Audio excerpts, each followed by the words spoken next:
Hi everyone, my name is Taryn and here is my presentation. Art is defined as being a diverse range of human activity and a resulting product that involves creative talent. Art is expressive with technical proficiency, emotion, and conceptual ideas. In this essay, I will be discussing two pieces of artwork, both from the 19th century. According to the Mayfair Gallery, art from the 19th century is mostly defined in participating in the artistic movement Neoclassicism. This artistic movement had developed in the 18th century as part of a larger decorative style that encompassed architecture, sculpture, and the decorative arts. Neoclassicism art was based on harmony, clarity, restraint, universality, and idealism. The two pieces of work that I have chosen to discuss are A Walk at Dusk by Caspar David Friedrich and Jean Kiefer by Fernand Knopf. Both of these pieces you can visit at the Getty Center in Los Angeles. Caspar David Friedrich was a 19th century German Romantic landscape painter and was considered the most important German artist of his generation. Caspar David Friedrich was a Protestant painter and continued to paint believers or Christian subjects in his pieces. Caspar David Friedrich is best known for his allegorical landscapes that portray figures, often with their backs turned toward the viewer, contemplating the expanse of nature, as well as ruins silhouetted against dusky skies. Caspar David Friedrich has stated that the artist should paint not only what he has in front of him, but what he sees inside himself.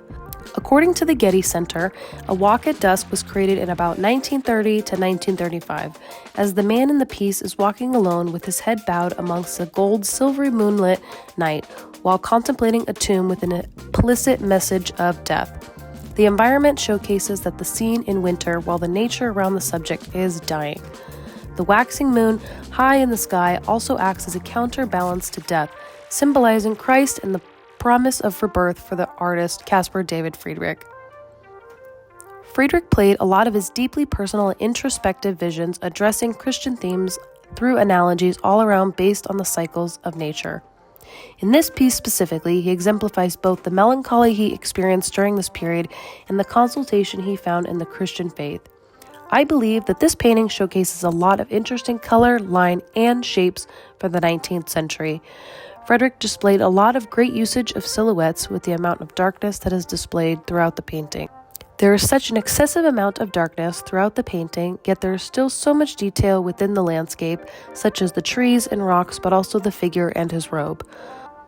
Friedrich gives us a great look into his beliefs of Christianity through the figure and the tomb that he created. He shows us a metaphorical landscape which features his contemplative figure silhouetted against night skies and mist, barren trees, and Gothic ruins. The Getty Center states that he was the first artist to create awe before nature and to infuse landscape and light with emotional and symbolic content. Fernand Knopf was a Belgian symbolist painter. He painted imaginary worlds filled with androgynous figures and symbols. The Belgian artist had no interest in his work reflecting the modern world. Instead, he focused on symbolic representations of his favorite themes: absence, impossible love, and withdrawal. He built his art as enigmas, leaving clues and symbols so the spectator could try to interpret his worlds. He developed his own style of painting that combined depicted surfaces with enigmatic states of mind. Like most symbolists, Knopf worked for socialist causes. He was also a book illustrator, sculptor, designer, photographer, and writer. Jean Kiefer by Fernand Knopf was created in 1985 and was created depicting the daughter of a composer friend. As for most symbolist painters, this piece was personal. The subject is on a porch before a closed door, with her tiny thumb catching the edge of her bow as she reaches into her coat.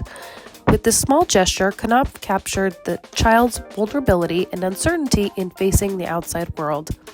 To further evoke a child's perception of a world scaled for grown-ups, he framed Jean Kiefer's tiny body against the adult-sized door and tilted the floor ever so slightly. The ordered structure environment with the architecture and the near right angles, which are all a little off-kilter, which suggest that we are viewing this from a human perspective. There's a sense of power to her child view with her gaze upon the viewer and her as the subject being placed in a large structured environment.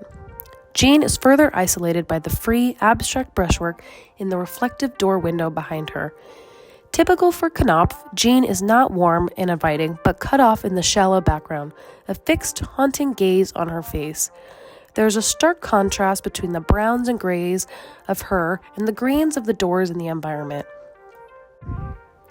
His lines and colors that he utilizes are all new and abstract for a painting during this time.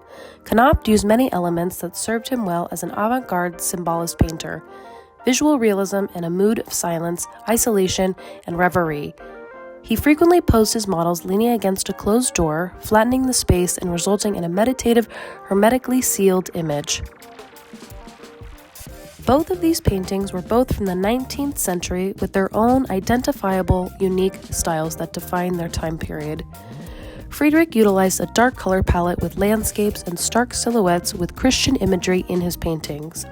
On the other hand, Knopf utilized a brighter color palette with lots of contrast and visual realism, as well as a realistic point of view between his perspectives.